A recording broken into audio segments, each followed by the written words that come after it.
Hello again, everyone. So this came in the post this morning. I got a voucher off my phone network for Christmas or something because I was with them a year, something like that. Like, hey, well done, you stuck with us for a year. So I got a voucher for Easons. Now Easons are a hit and miss with Oracle decks, and they also have Angel decks, and I didn't see anything I liked. And if they had Tarot, it would be either just Tarot right, do you hear me? Rider-Waite Tarot. So I saw this and I went, I did see this before and I wasn't sure about it.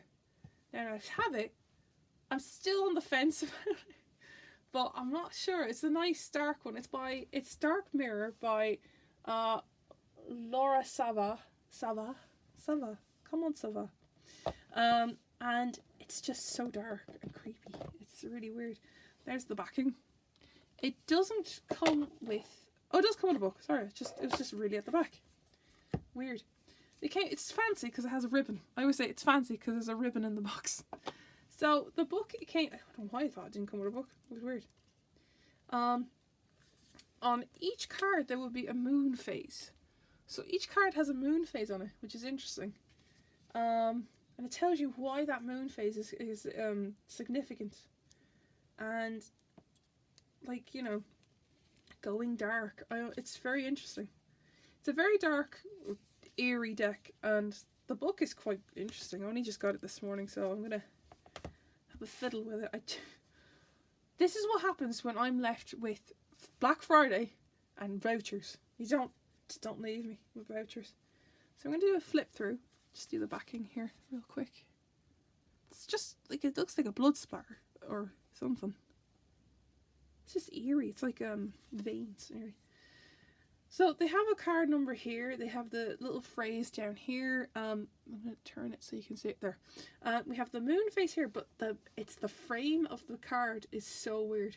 It's this weird diamond shape, and there's a lady there in a business suit with a skull. That is Trump of Lies, Triumph of Lies. Triumph, yeah, Triumph of Lies. So. It's a very dark deck. It's so weird. Be interesting to work with. I thought there'd be more cards in it. I don't know why. I think it's because I've been spoiling myself with Colette Baron Reid. That's probably why. But yeah, like they're so weird. This is the temple of my body, and it's so weird because she looks terrified. Oh, tilt it there. She looks terrified for anyone to come near her. So hang on, I might bring you down. Actually, I'll just leave it there because you can see them there. But like, this is obsession. So looking at it, you don't think she's obsessed, but she's actually staring blind, like deadpan, into that light she's holding. It's a very spooky deck. It's not spooky, eerie. I'm gonna say eerie. I love this one. This is this mate? Like, she's not sure. She's putting all this. She's not sure if she should go down the dark road or something. She looks very interesting. She's very elvish looking. Oh, another elvish person here. Gilded regret. So she's regretting something. And in a way, if you stare at that crown, it looks like it's a robotic arm on her, but it's not. It's just really interesting. It's very eerie, this deck. But it's nice to have a balance of dark and light, because I have a lot of pastel decks, like the Work Your Light Oracle. That's one. Like, that's very pastel. So is the Colette Baron Reid one here. And this one is just nice to have a little change. Like, the only other dark one I have is my Halloween one, I think. Yeah, the Halloween one's the only eerie one I have. Eerie, so it's nice to have a little balance. This one's alone in the world, so just bare at all. She's alone in the house. Next we have Sacrifice. Like, she's a knight giving up everything, like she's giving up her.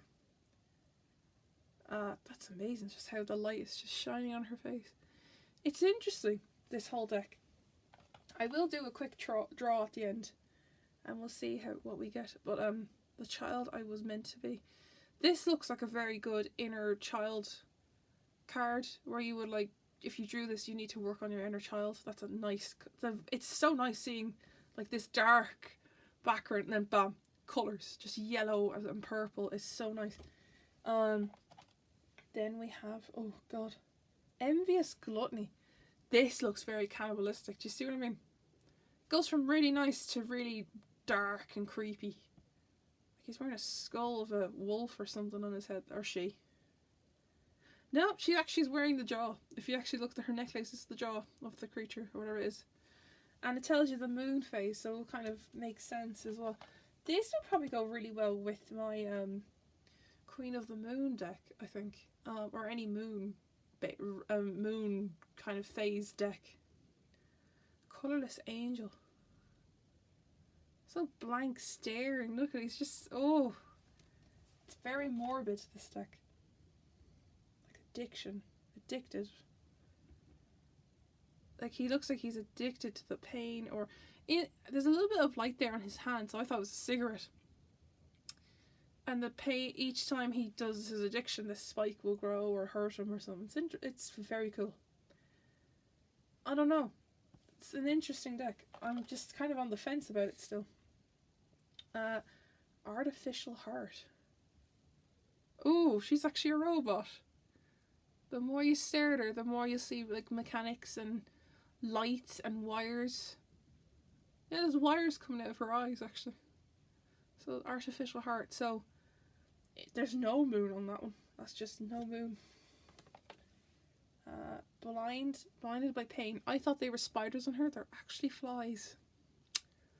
So she doesn't realise she's blinded by this pain. She's on her pain or whatever it is blinding her. And the flies are like feasting on it. Hiding your true self. This one kind of looks like the Two of Cups in my Terror of the Night deck.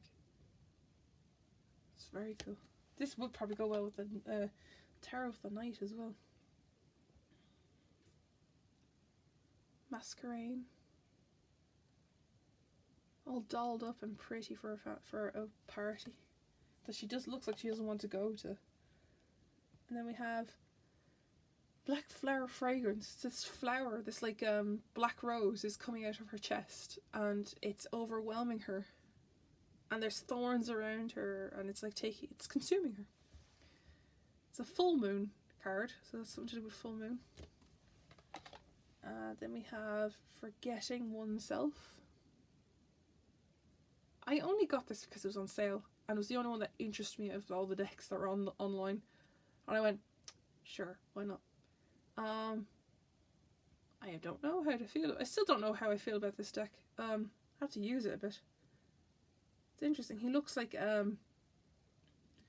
Narcissus, that god who looks in the war and dies looking at himself because he's so pretty.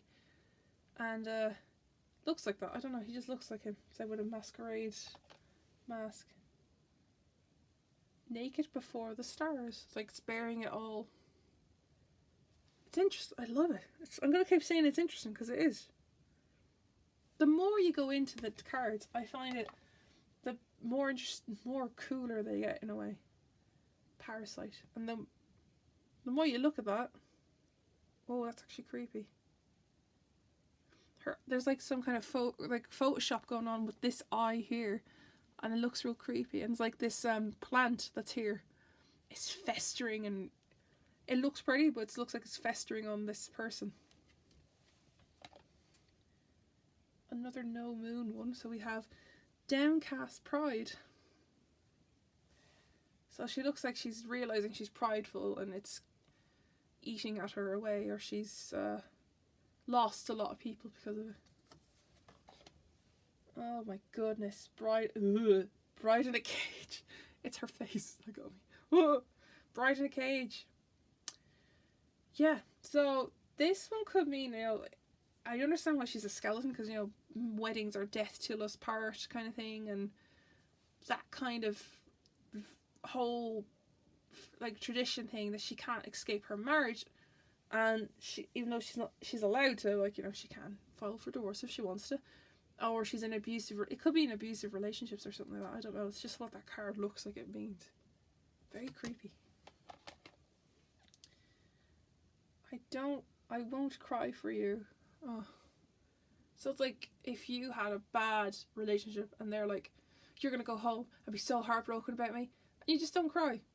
But on the inside, you actually are a bit upset because they said that or something. Or they were that mean, and you actually went, oh my god, the people I thought I actually cared about actually weren't really caring. Plus, she's actually crying blood. So it's like crocodile tears, I always say. So it's like a...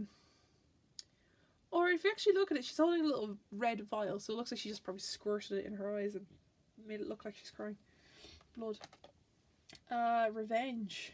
See what I mean? Like, the further they go in, the cooler these cards get.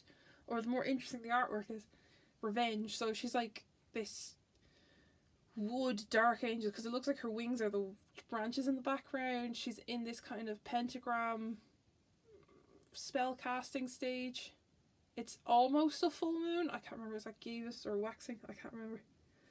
But she has two swords, so it looks like two of swords, but she's put them down, so it's a bit it's a bit interesting, very interesting. Gonna keep saying interesting. So then we have Queen of My World. So she's like this red, I love this, like a snowy background of this columns and such, and she has a saber of light nearly, or like a spear of light, and she's like the good queen and such, and she's wearing red, so she's passionate about caring for her people. Interesting. It's a full moon as well. Excuse me. Fated to Suffer. This one, well, I had a quick flip through. This one reminded me of Snow White. Like the queen coming down in her haggard disguise, giving Snow White the poison apple. And like, the more I stare at it, it looks like this girl who possibly is Snow White knows the apple is poisoned. And she goes, I might as well end it all or something. She just knows she's going to one of them is suffering. She's suffering from vanity, and she's suffering from being innocent in a way. Like, she's too innocent, if that sense. It's very cool. Peaceful Among Thorns. Now, Peaceful Among Thorns, this is a Tibetan monk kind of guy, surrounded by cyber kind of decor and like metal bars and stuff. Very interesting that he's a Tibetan monk and he has like a little like cyber eye thing. So is he meditating, or is he kind of giving in to society around him rather than sticking to his traditions? It's very cool. Fragmentation. Yeah, that's really creepy the more you stare at it. It's just her head. So she looks like she's a statue from the collarbone collarbone up. And she's just this like wind chime looking thing. But the more you stare at it, her hand is there and her hand is there. I feel really bad for the artist who did this. Like, anyone who did the art in this suddenly realised, wait, why are you putting a giant frame around my art? Like, I don't like this frame. It's just so weird on some of the art. I'm like, can you not just do a full picture and then just cut that and leave the, moons on it? In the other end, it's still a good card. It looks like a good, interesting deck. Fragmentation. So she's only showing the bits she wants you to see. That's what I feel like that is. And she's a fairy as well. Next one is... I had to look at it for a second. That was very interesting. It's Perchance to Dream.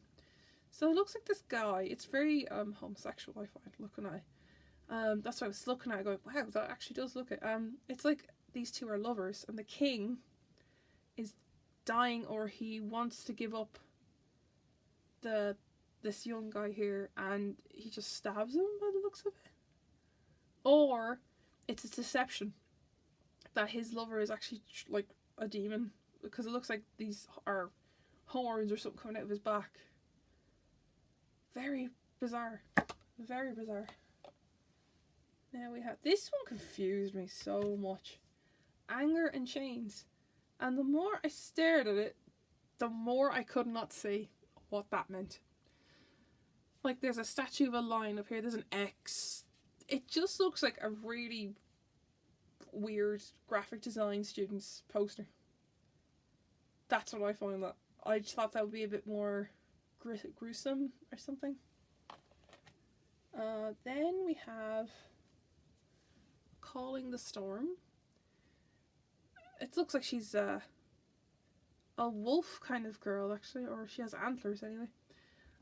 So she has little ears in the middle, and she's like a deer fawn person, and she has a stick of staff.